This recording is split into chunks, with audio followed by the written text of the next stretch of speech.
સામઢી રામપુરા જે વર્ષોથી પરંપરા નિભાવી રહ્યા છે વચન ખરેખર એ વાતને ધન્યવાદ છે. ને તે ઘરાય ગુરુમુખી બને છે.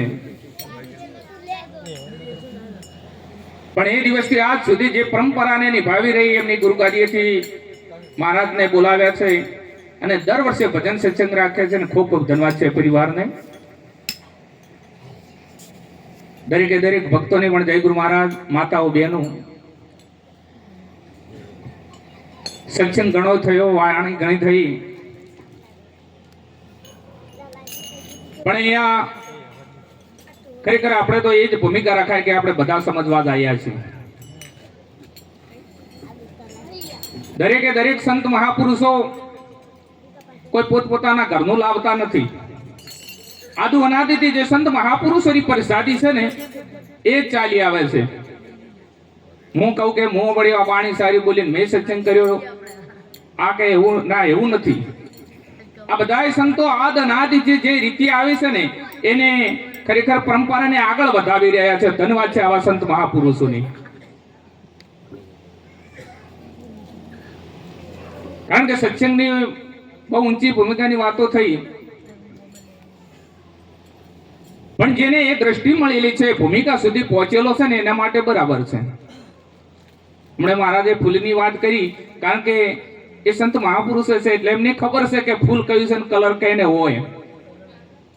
પણ કદાચ છે ને આપણે આ ભજન હતા ને ફૂલ હારજો કે ફૂલ બજારમાં મૂકવો હોય ને માણસને તો ફૂલ જ લખવા પડે.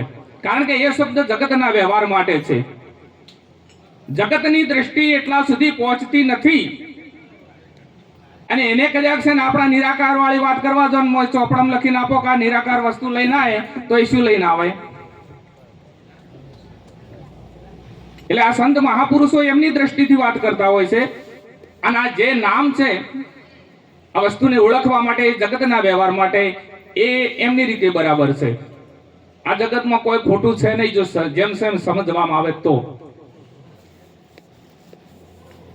કારણ કે સંત મહાપુરુષો તો જે એટલે ભૂમિકા કદાચ ગુરુ મહારાજની પ્રતાપથી પોકેલા હોય અને એ લોકો કઈ કે ઘટમાં ગંગા ઘટમાં કાશી, હવે ક્યાંય જવાનું જરૂર નથી. કારણ કે આપણા સંત મહાપુરુષો કહે છે અને ગીતાજી પણ પુરાવો કરે છે કે બે નહીં 4 ગંગા કીધી છે. જે સમાજ ગંગા છે તો સમાજ ગંગાની ક્યાં જરૂર છે? આપણે જે આયા વ્યવહાર પૂરતી કર્યા છે ને એ ગંગાને જો આપણે એમ કહીએ કે ના એ ગંગાથી તરાય નહીં, પણ વ્યવહાર પૂરતી તો એ ગંગાની જરૂર છે ને છે. દત્ત ગંગા છે, એના બેસી અને એક માર્ગ પકડાય છે. અને હરિદ્વાર વાળી ગંગા, એ ગંગામાં કદાચ જેમ મહિમા છે એને સમજવામાં આવે ને તો કોઈ ગલત નથી. પણ આજે જાણે પાપ ધોવાની ફેક્ટરી હોય ને લોકો એવું વિચારે છે કે હેડો પાપ ધોવા. એટલે વસ્તુ એમ નથી. કદાચ છે ને અને એનાથી વધીને ગીતાજીમાં ભગવાન શ્રી કૃષ્ણજી કીધું છે કે આ સંત મહાત્માઓ પાસે જે જ્ઞાન ગંગા છે. કારણ કે જ્ઞાન ગંગામાં ન નાય ત્યાં સુધી મનની નિર્મળતા આવતી નથી. અને સંત મહાપુરુષો મનને ધોવાની વાતો કરે છે. કારણ કે મન ન ધોવાય ત્યાં સુધી કોઈ મેળ ખાય એવું નથી. તારું મનડું મોને તો ભક્તિ વર્જે, મનના ગુરુ થાય ને મન જ ગુરુ થાય, બાકી બીજું કોઈ મેળ ખાય એવું છે નહીં. પેલે શરીર ધોવાનું પણ એક કદાચ છે ને એમ આપણને એવું થાય કે આપણે ત્યાં જઈએ, હું એ જેવો નથી પણ જે જાય એને બરોબર છે. જગત તારા જે જાય એને જવા દેવો. કારણ કે કદાચ ત્યાં જાય અને એમ કે હું જે કર્મ ખોટા કર્યા છે ને આજ માતાને અર્પણ કરું છું, અને કદાચ કઈક ધારા પકડીને જો બહાર નીકળે તો ગંગાજી નાયો, નહીતર ખાલી ખોગડ જઈને પાછો આવે એવું થાય. ત્યાં જઈને કઈક અર્પણ કરે, ભલે એને ત્યો આસ્થા બેહે, પણ આસ્થા બેહારીને કઈક છોડીને આવે તો બરોબર છે. અને એનાથી વધીને કદાચ છે સંત મહાપુરુષોની શરણે જતા રહો અને એ વાતોને જો સમજવામાં આવે તો પછી કોઈ ક્યાંય જવાની જરૂર નથી. પણ સંત મહાપુરુષો ઊંચી ભૂમિકાને જાણતા હોવા છતાંય એ બી જગતના વ્યવહારમાં રહેતા હોય છે એનું કારણ શું છે કે ફળ કદાચ કાચું હોય અને એને કાચું ફળને જો તોડી દેવામાં આપણે એમ કહીએ કે બીજું જગતમાં કોઈ છે નહીં, આ બીજું કઈ કરવાનું છે નહીં, તો એ તો જે ભૂમિકા એ સમજણના ઘરમાં આવેલા છે એમના માટે. પણ જગતને બધી વાતો આપણે છોડાવી દઈએ ને તો એક કાચું ફળ તૂટી જાય, શું કામ આવે કોહડો? એ પડતું થઈ જાય. અને કદાચ સંત મહાપુરુષોને શરણે જઈ અને આવા ભજન સત્સંગની અંદર સમજણના ઘરમાં આવી જાય, ધીરે ધીરે ફળ પાકું થઈ જાય, પછી તોડવામાં આવે નહીં તો એના હાથે ખરી પડે. એ તો એક હવે મારે કઈ જરૂર નથી. એટલે સંત મહાપુરુષો એટલા માટે, કારણ કે સગુણ નિર્ગુણ બે ની વાતો છે.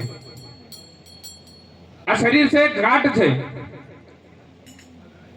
પણ આધાર વિનાની, કારણ કે સંત તુલસીદાસજી મહારાજે કહ્યું છે કે સગુણ બિન નિર્ગુણ સમજાવે ઉનકા હું મે દાસા. સગુણના આધાર વગર કોઈ દિવસે નિર્ગુણ વાત સમજાય એવી નથી. આ સંત મહાપુરુષો નિરાકારની વાતો તમને કરે પણ દ્રષ્ટાંતનો આધાર લે છે. કેમ કે એનો આધાર લઈને સમજાવવાની કોશિશ કરે છે. એમાં શરીર છે એક સાધન છે, અને સાધનના આધારથી સાહિત્ય સુધી પહોંચવાનું છે.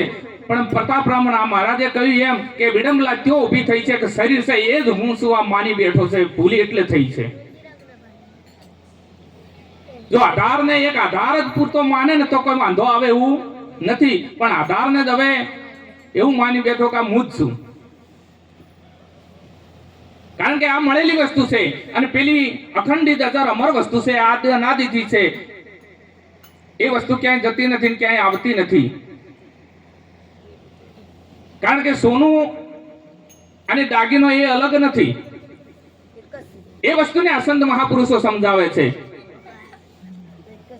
કારણ કે ઘાટ બન્યો ને અને એમાંથી કર્યા કે સોનું લઈ લેવામાં આવે તોય મેળ ના આવે ને સોનામાંથી ઘાટ